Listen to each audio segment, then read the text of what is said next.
Ils sont exactement 339 600 nés dans les dom-toms et qui résident en métropole, soit à peu près la population de la Guadeloupe ou de la Martinique, d'où l'appellation de troisième île. Si l'on compte leurs enfants nés en France, domiens de la deuxième génération, leur nombre dépasse la population de la Réunion, 550 000 environ.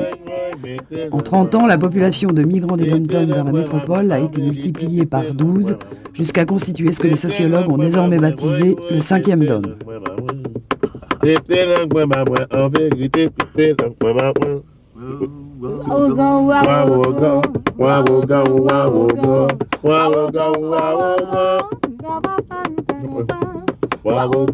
Aujourd'hui, grâce aux travaux de recensement de l'INSEE, l'Institut national de la statistique et des études économiques, on dispose d'une véritable photographie de la migration des originaires d'outre-mer dans l'Hexagone. Les 2 tiers des migrants sont des Antillais. Ils sont principalement installés dans le nord de la capitale ou dans ses banlieues. Les Réunionnais, eux, ont plutôt choisi la province, où leur concentration ne dépasse pourtant jamais 10%.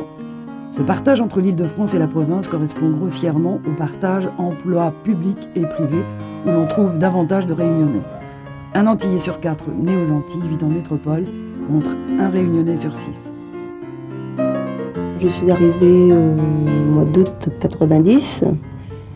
Je me suis inscrite dans une école à Dieppe où on passait les concours. On nous préparait à passer les concours administratifs.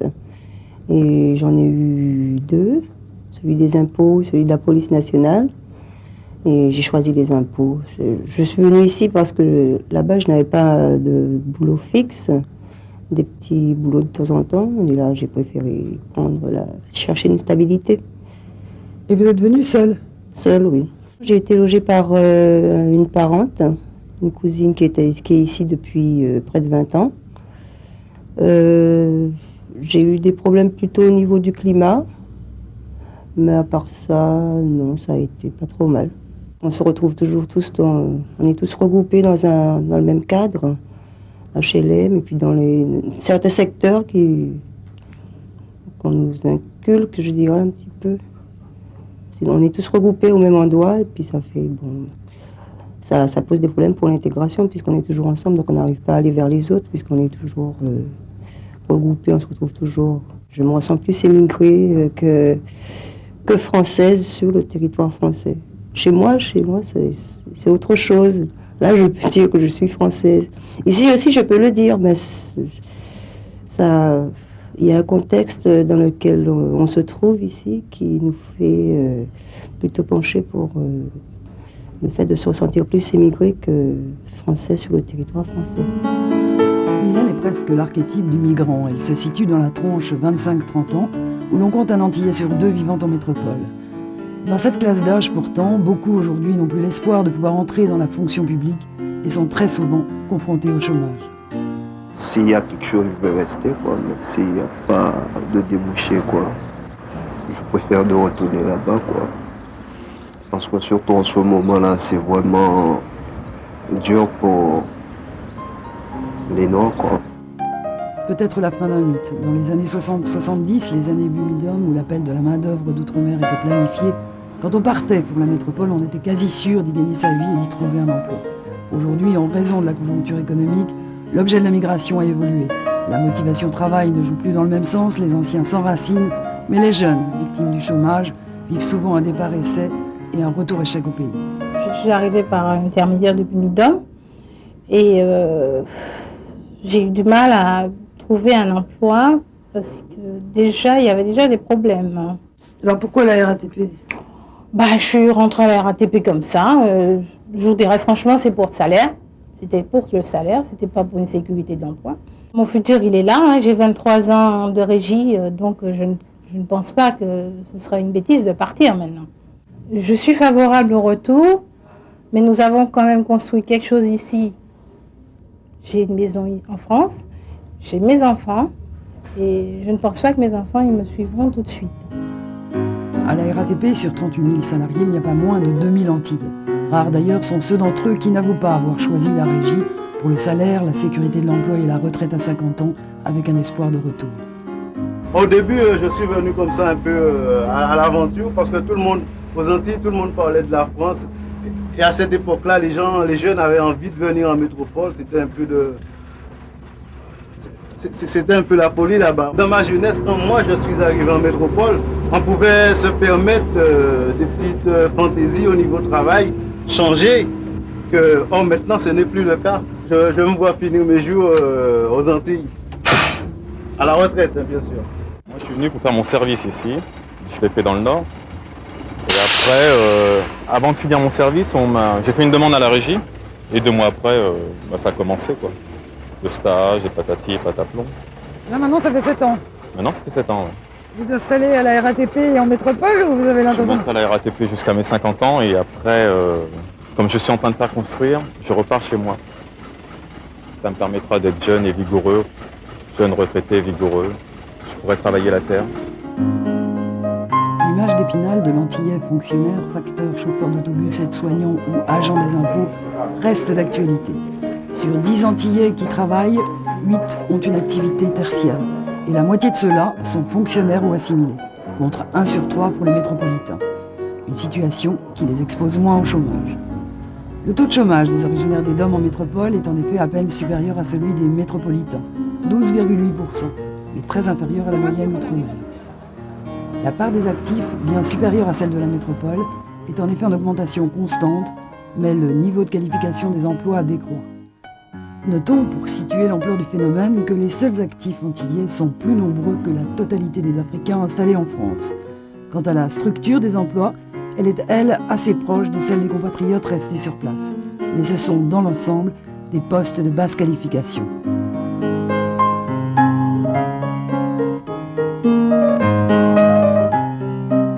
Claude Valentin-Marie, vous êtes sociologue chargé de mission au ministère du Travail.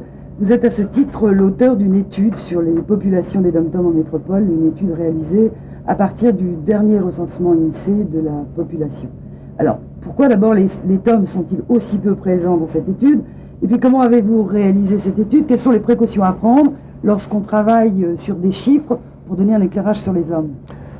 Oui, les TOM sont peu présentes d'abord parce qu'il n'y en a pas beaucoup. Et effectivement, c'est un problème de méthode aussi important. C'est-à-dire que lorsqu'on fait des travaux de type statistique comme cela, on a 2 écueils qu'il faut éviter. Le premier, c'est d'aller chercher des résultats qui sont trop peu importants et qui ne sont pas significatifs.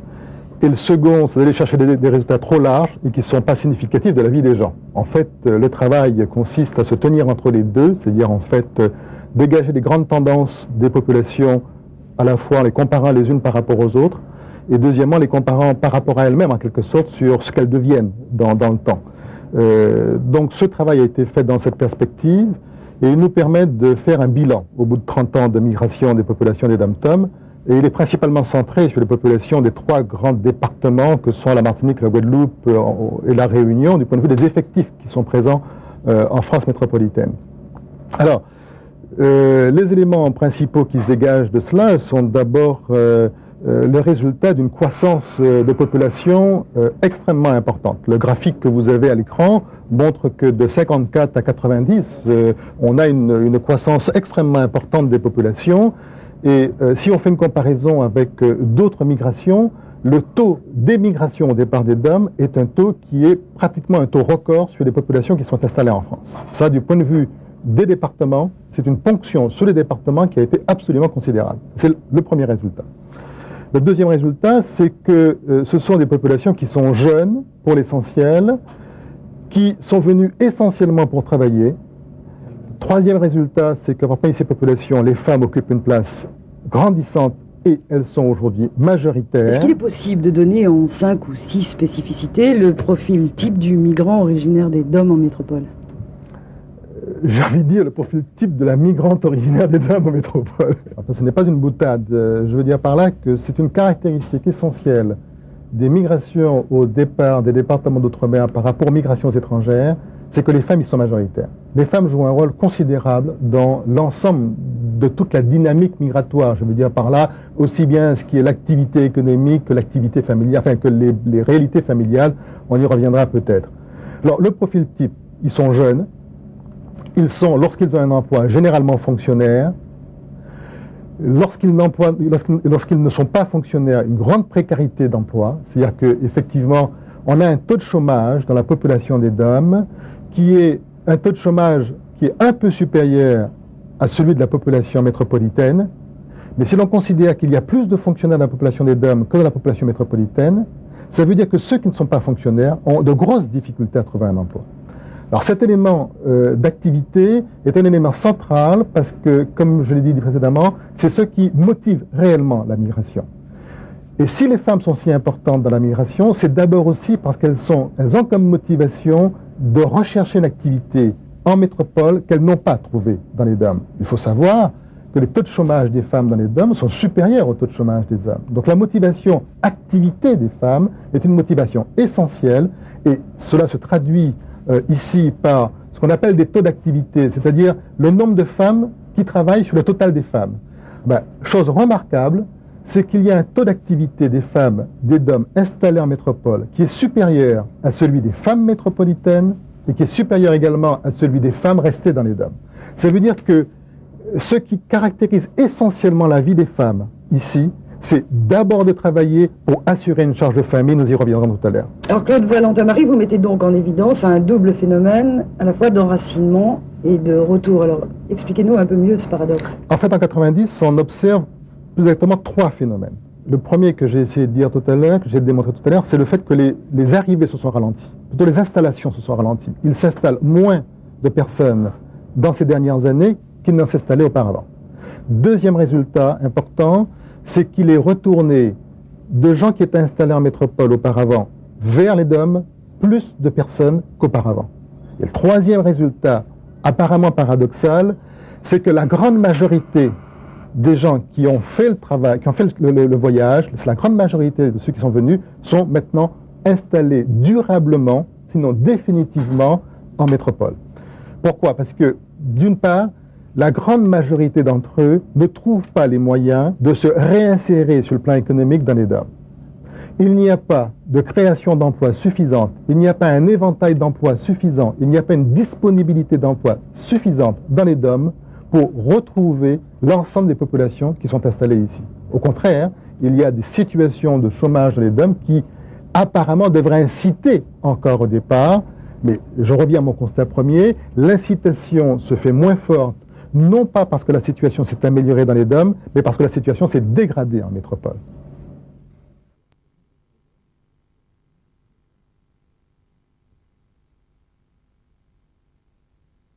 Les Portugais, les Algériens et les Marocains, les Domiens, dans leur réalité sociale, s'apparentent davantage à la communauté étrangère qu'à la communauté métropolitaine. Ils ressentent généralement un malaise contre lequel leur carte d'identité et leur patronyme français ne les protègent guère. Les gens, souvent, ils ne connaissent pas du tout les Antilles ou bien les Antillais, donc ils pensent que nous venons d'un pays sous-développé, qu'il n'y a pas grand-chose, qu'il n'y a pas de spectacle, qu'il n'y a pas d'activité, que c'est limité, quoi. Tout le monde sait qu'on est français, mais on est français un peu mis à part. Bon, c'est pas d'aujourd'hui. Une chose qui est, je dirais, typique chez nous, c'est qu'on fait beaucoup plus attention à la communauté antillo-guyanaise, à toute cette population, au moment des élections, qu'à d'autres moments. Donc ça traduit bien que, bon, on nous reconnaît en tant que Français. Je suis français sur la carte d'identité. Bon, j'ai fait l'armée, bon, je suis comme tout d'autres Français à notre époque. Si on ne regarde pas la couleur de la peau et tout le reste. Moi, je traîne avec toutes les races. Il y a... non, pas africain, non, je ne pourrais pas dire ça. Il y a français, il y a portugais, il y a rebeu, il y a... c'est tout. Et Guadeloupe, moi. Je suis française, je suis émigrée. Mais il y a beaucoup d'Antillaises qui sont considérées comme Antillais, bon je dis Antillais qui sont considérés comme des émigrés en France. Alors la place des Antillais pour les Français, c'est chez eux, hein? Pas ici en France.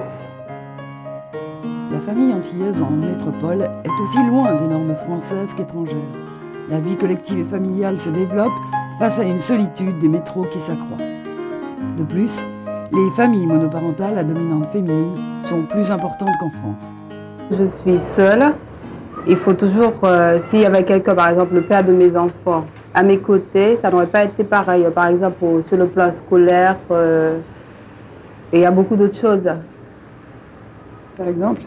Par exemple, l'éducation des enfants. Seul, c'est pas évident.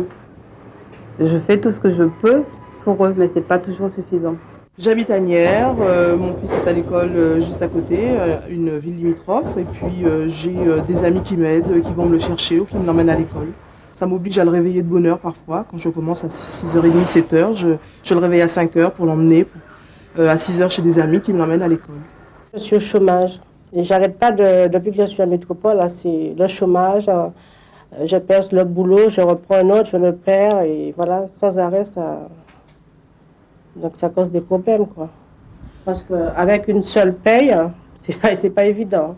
Bien que bon, j'ai un enfant, je sais qu'il y en a d'autres gens qui sont encore, j'ai des amis qui ont beaucoup de difficultés, qui n'arrivent pas du tout. Hein.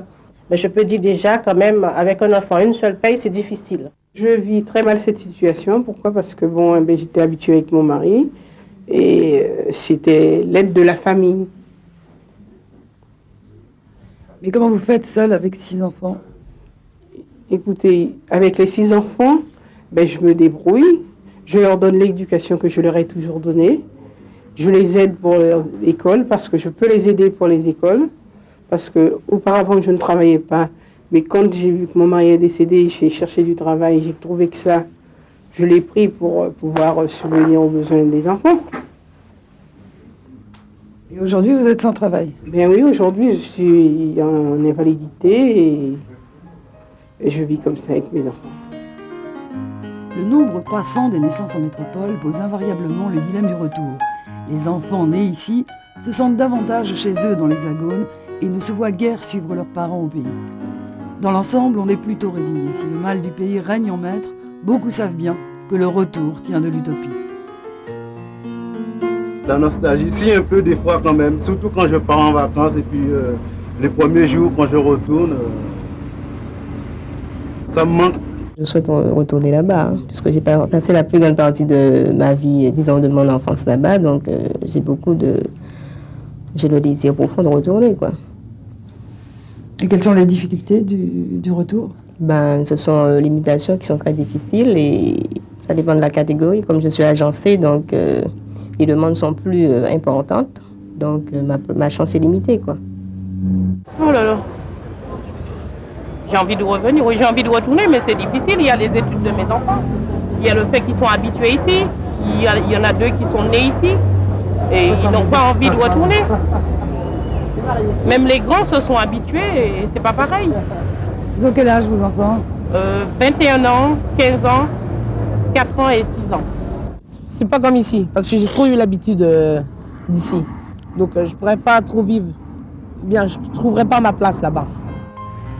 La fonction publique pourvoyeuse de logements sociaux explique largement l'importance des HLM dans l'habitation des demiens. Investir dans la construction, oui, mais au pays. Ainsi, plus de 42% des ménages antillais sont des locataires de HLM, contre 23% pour les métropolitains et 28% pour l'ensemble des étrangers. J'ai eu ce logement par le biais de mon administration. En 87, après un séjour de 4 ans en Martinique, je suis parti en Martinique, je suis revenu ici et j'ai eu, comme je vous disais, par l'équipement, puis voilà. Et donc aujourd'hui, vous vous plaisez ici? Oui, je me plais à Saint-Denis. Oui, franchement, je me plais à Saint-Denis. J'aurais des sous, j'achèterais bien un appartement à Saint-Denis. Est-ce qu'en tant qu'antillais en France, vous avez le sentiment ou pas d'être moins bien logé que les Français? Non, pas du tout. Moi, je me suis jamais fait ce complexe, d'ailleurs, sur aucun tableau. Je me sens... ça fait 22 ans que j'y suis. Non, je ne peux pas dire que j'ai rencontré de problèmes à ce niveau. Non, pas du tout. Alors pour vous, antillais déracinés en métropole, c'est bien d'avoir essentiellement une majorité d'antillais autour de vous? Vous préféreriez être plus mélangé à d'autres populations? Non, en fait, c'est la première fois que je me trouve entouré d'autant d'antillais. Parce que, comme je vous ai dit, je suis là depuis 71. C'est à mon retour en Martinique, j'ai eu cet appartement. Mais je ne me suis jamais trouvé entouré d'autant d'antillais. J'ai habité le 13e arrondissement, j'habitais à une époque, j'ai habité le Chaussée d'Antin. Il y avait tout est un Antillais. Quoi. Vous savez, peut-être un Antillais dans l'immeuble, nous étions peut-être 2, même pas plus. Ou peut-être, bon, j'étais le seul. Mais là, non, ça me gêne pas. Je me sens bien. Je suis assez facile je m'adapte assez facilement, quoi. Et quelles sont vos perspectives d'avenir? Vous envisagez de retourner là-bas un jour ou bien de rester ici? Non, j'envisage vraiment de partir là-bas. D'ailleurs, c'est mon vœu le plus cher. J'aimerais bien là, après 22 ans, oui, j'ai envie de... Vous savez, c'est bien qu'ayant sa petite famille, ça manque un peu. Les sœurs, bon, ce genre de contact, j'ai souffert beaucoup de ça. Donc vous vivez tous les deux dans une perspective de retour? Je sais pas, elle, j'ai discuté avec elle, elle a envie du fait qu'elle a tous ses parents ici, contrairement à moi. Vous ne voyez pas retourner là-bas? Non, vu que bon, j'ai vécu, j'avais quand même 10 ans, puis j'ai mes parents qui vivent à Lyon, toute ma famille vit à Lyon, donc c'est vrai que ça ne me tente pas tellement d'aller vivre là-bas. C'est vrai que ça ne me tente pas tellement. Un dilemme auquel beaucoup sont confrontés.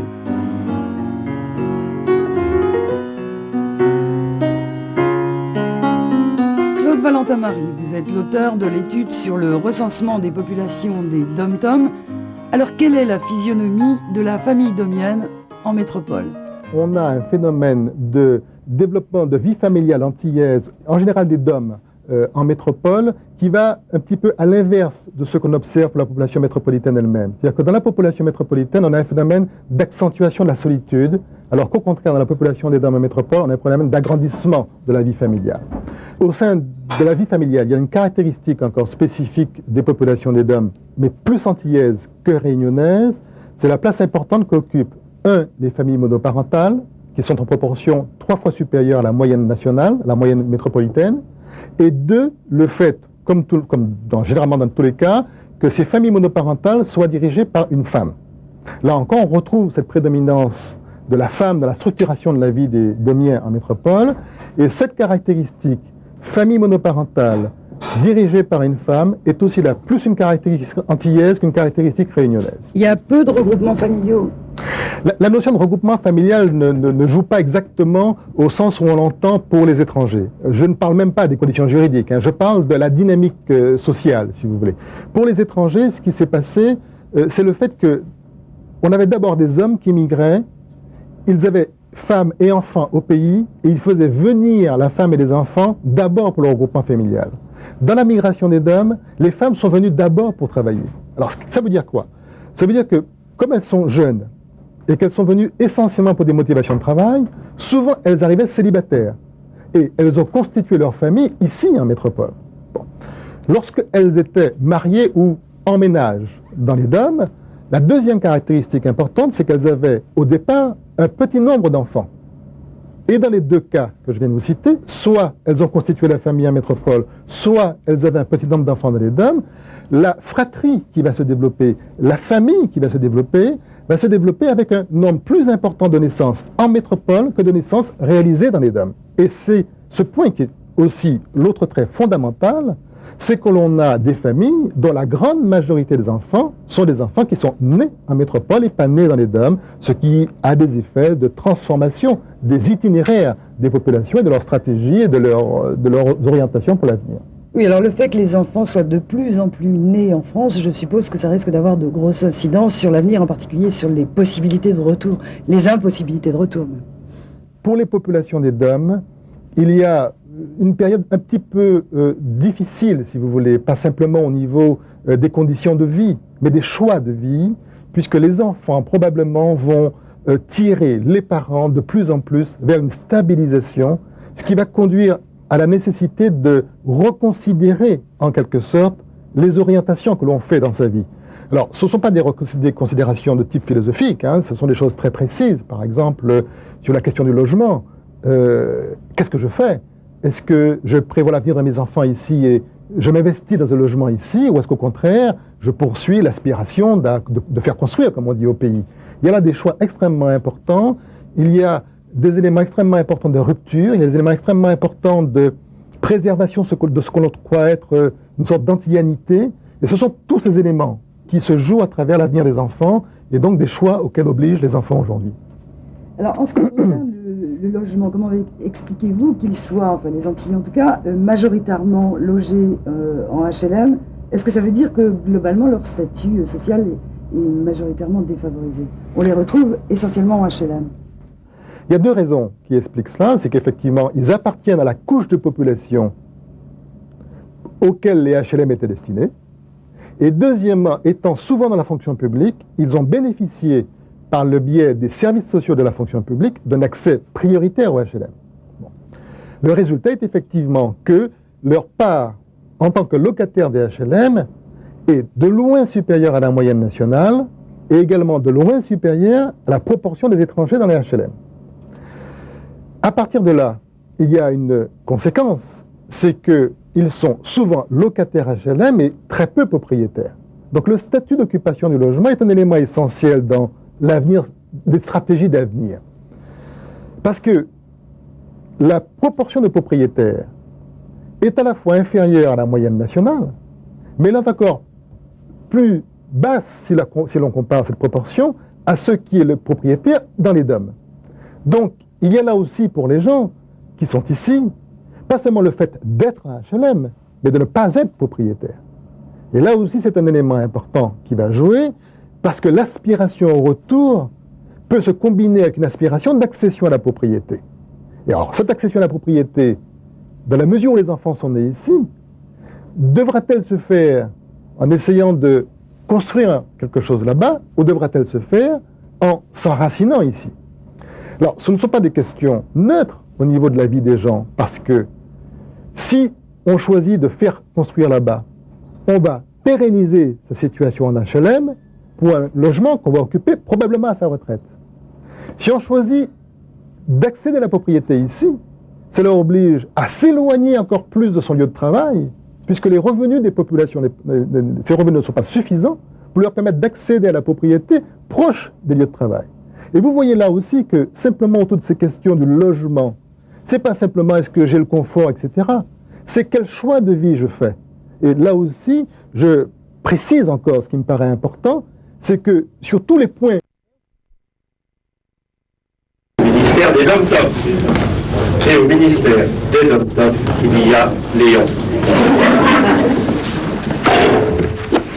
36 ans au service de l'outre-mer, ici, au même endroit, 27 rue Oudinot. Ça va, oui. Bonjour, je voulais savoir. Ouais. Ça va la forme? Oui, ça va bien. Ouais. Ça va? C'est passé un bon week-end? Léon reste. Pourquoi Léon? Léon, c'est un surnom qu'on nous donnait dans le temps chez nous. Alors, les parents disaient pour que le diable n'emporte pas notre prénom, alors on nous donnait un surnom. Mais qui est Léon? Dès l'instant où on a besoin d'un renseignement, de quelque chose, de quoi que ce soit, c'est Léon. Léon est presque indispensable au ministère. Léon, c'est un très bon collègue, c'est le pilier de la maison. Moi, je trouve qu'il est irremplaçable. Nairanen Jules Marie Gaston, né le 12 avril 1932 en Martinique, au village du Prêcheur. Marié, 3 enfants. Ça fait plus partie de ma vie. Je me suis marié en 1957. J'habitais au ministère et c'était mon quartier. Études, il quitte l'école à 12 ans, c'est la guerre. Grade, inspecteur au service intérieur et du matériel de première, grade supérieur à sa fonction. Fonction double, huissier en bas, celui qui a pour métier d'accueillir, d'annoncer et d'introduire les visiteurs chez le ministre et ses conseillers, et maître d'hôtel en haut, celui qui commande aux cuisiniers et domestiques. État de santé excellent, une fois malade dans sa carrière, total 8 jours d'absence pour crise de rhumatisme. Décoration chevalier en 77, puis officier en 92 de l'Ordre national du mérite au titre de sa fonction. Qualité, discrétion, sourire et sens de l'honneur. Défaut, j'aime pas quand même qu'on me marche sur les pieds, quoi. Signe particulier, a servi 23 ministres en 36 ans, 26 en comptant les récidivistes, et traversé 2 républiques. Journée type, levé 5 heures tous les jours, même en congé. 7h30, Léon quitte son domicile du 15e arrondissement. Après 20 minutes de métro, il est le premier rue Oudinot. Donc les journaux aux ministres, puis aux membres du cabinet. prépare le petit déjeuner en haut lorsqu'il y a des invités, puis s'habille en huissier pour prendre ses fonctions en bas. 10h30, changement de tenue pour la préparation du déjeuner du ministre aux appartements privés. Puis retour à la baignoire. 12h30, livrée blanche à nouveau pour le service du déjeuner. 15h, retour à la baignoire jusqu'à 18h s'il n'y a pas de réception. Le ministère, c'est sa maison. C'est ma première maison, si vous voulez. Je passe beaucoup plus d'heures au ministère que chez moi. Je peux marcher les yeux fermés. Je connais le ministère par cœur, quoi. Je suis tellement habitué au ministère que je dirais que je préfère être au ministère. Et je peux même vous dire en secret que je crois que j'ai donné beaucoup plus à ce ministère. J'ai consacré beaucoup plus de temps à ce ministère qu'à mes enfants. Je suis arrivé un matin au ministère d'économie. En 1957, j'étais militaire à Vernon et il y a un lieutenant qui m'a appelé. Alors il m'a demandé qu'est-ce que je préfère, aller au ministère d'économie ou partir en Algérie. Alors évidemment, j'ai dit je préfère partir au ministère des colonies. J'ai commencé au plus bas de l'échelon et planton avec les huissiers en bas pendant 3 mois. Après, je suis monté à l'appartement du ministre comme plongeur pendant 3 mois. Après, j'ai fait le maître d'hôtel. Après, j'ai fait le cuisinier. Après, j'ai fait l'huissier. C'est jeune fille à présent, j'ai adopté un drôle manie, un vieux manie comparaison, aristocrate, soit débutant. Quand il y a passé dans la rue, il y a marché, il y a tremblé.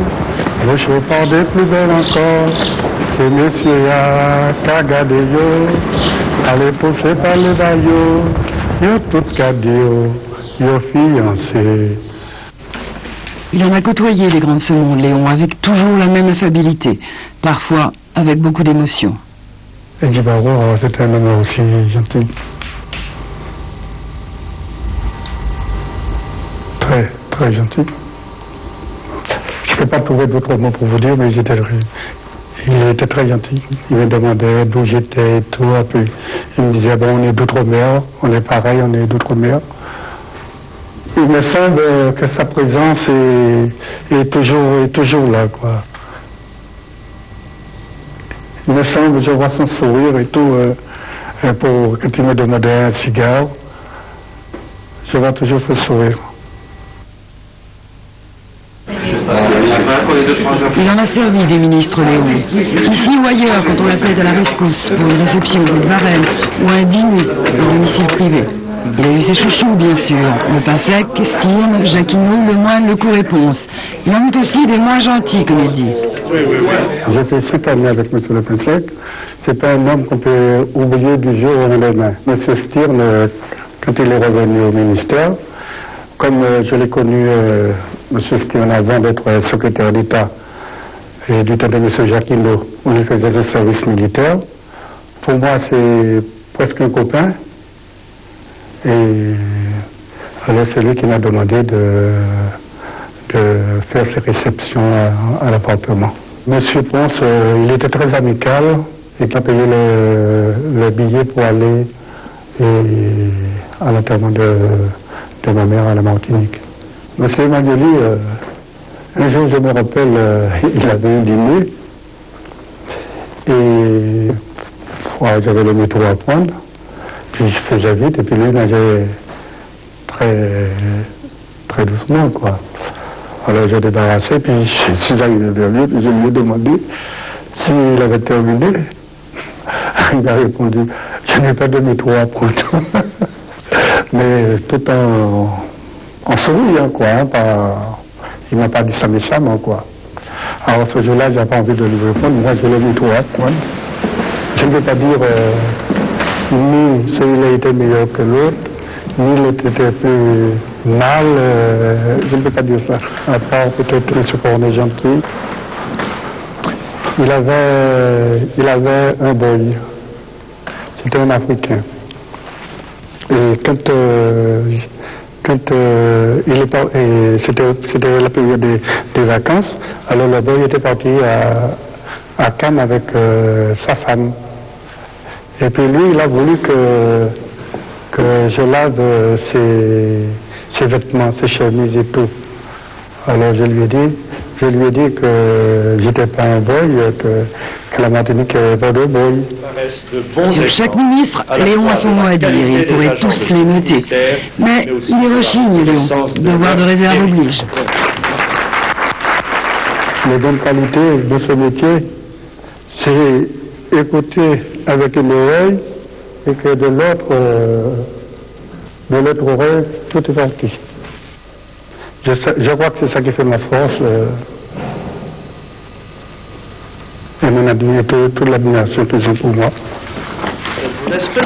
Ses opinions politiques, une question que Léon n'aime pas. Je suis là pour l'État, dit-il, droite ou gauche, ce sont des hommes comme nous tous. Je vous ai dit que je ne parle pas de politique, j'ai mes opinions que je garde pour moi. Un ministre, c'est un homme avant tout. C'est un être humain. Alors je les côtoie comme ça, quoi, comme un copain, enfin pas comme un copain, quoi. Dans quelques semaines, il prendra sa retraite, Léon. Il en aura vécu des événements. La décolonisation, l'Afrique, Madagascar, l'Algérie, les Comores et Djibouti, les accords de Grenelle et les accords Matignon, mais toujours, façon Léon. La décolonisation, vous savez, c'était un peu triste quand même. Parce que c'était déjà assez gentil quand même, hein, vous savez. Alors,